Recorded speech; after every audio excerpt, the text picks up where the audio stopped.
इंशाअल्लाह असां पिनी सिनी तव्हांजे बच्चन खे 3 वक्त मानी भी खाराईंदासीं, लटा कपड़ा भी साल में 2 वॻा ॾींदासूं, सुबुह जो चांहि पापा भी ॾींदासूं, 8 ॾींहं ख़मीस ते तेल ऐं साबुण भी ॾींदासूं, को ग़रीब हूंदो त ॻोठ जो किरायो भी ॾींदासूं।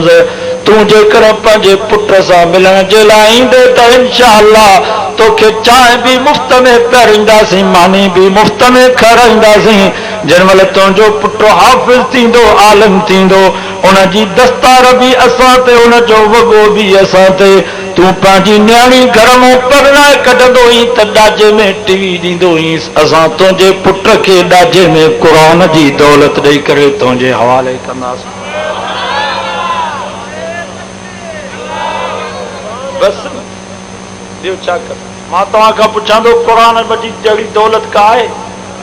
वॾेरा रईस सरदार तव्हांखे सौदो ॾींदा, के रोड ॾींदा, के बिजलियूं ॾींदा, के गैस ॾींदा, के नौकरियूं ॾींदा, के पैसा ॾींदा, के माल ॾींदा, के गाॾियूं ॾींदा, पर हे रोड रस्ता भी कम जा न, ये गाॾियूं ऐं पेजारा भी कम जा न। पछाड़ी में पुट बोस्कीअ जो पटको भी लाहींदा, काटन ऐं केटी जा कपड़ा भी कैंचीअ सां कतरींदा, बूट भी लाहींदा, बाह में घड़ी पातल हूंदी उहा भी लाहींदा, खीसे में चेक हूंदा उहे भी कढंदा, पैसा हूंदा उहे भी कढंदा।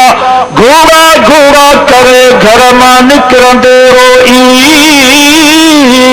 लाहे छॾींदई लटा इहा लिबास वारी लोई, पोइ तयार करे तख़्ते ते धरींदई धोई, भरे ॾे पंहिंजे हथनि सां टोई, जो पोयों कुल परायो थी।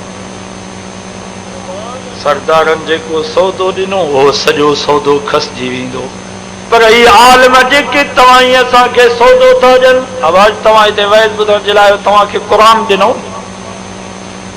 जेकर तव्हां पंहिंजे बच्चे खे मदरसे में छॾींदो असां हुनखे हाफ़िज़ कंदासीं, आलिम कंदासीं।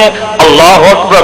ऐं इहा क़ुरान वारी दौलत जेका असां हुनखे ॾिनीसीं, वज़ीराबाद तॾहिं भी क़ुरान सीने में, कराची तॾहिं भी क़ुरान सीने में, सऊदी तॾहिं भी क़ुरान सीने में, अमेरिका बर्तानियूं तॾहिं भी क़ुरान सीने में।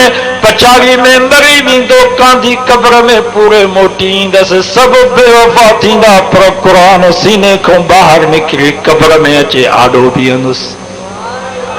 हदीस में चए थो, ही चवंदुसि मन अंत, तूं केरु आहीं?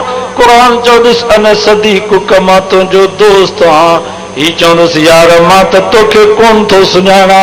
क़ुरान चवंदुसि हा दुनिया में मुंहिंजी सूरत बि, हाणे मुंहिंजी सूरत बि आहे। मां हो क़ुरान आहे जंहिंखे तूं रातिनि जूं रातियूं ॿुधंदे, जंहिंखे तूं पढ़ंदे, जंहिंखे तूं सीने में सांढियो, तो दुनिया में मुंहिंजो साथ ॾिनो, हाणे क़ब्र में क़यामत ताईं जन्नत में पहुचाइण ताईं मां तुंहिंजो साथी।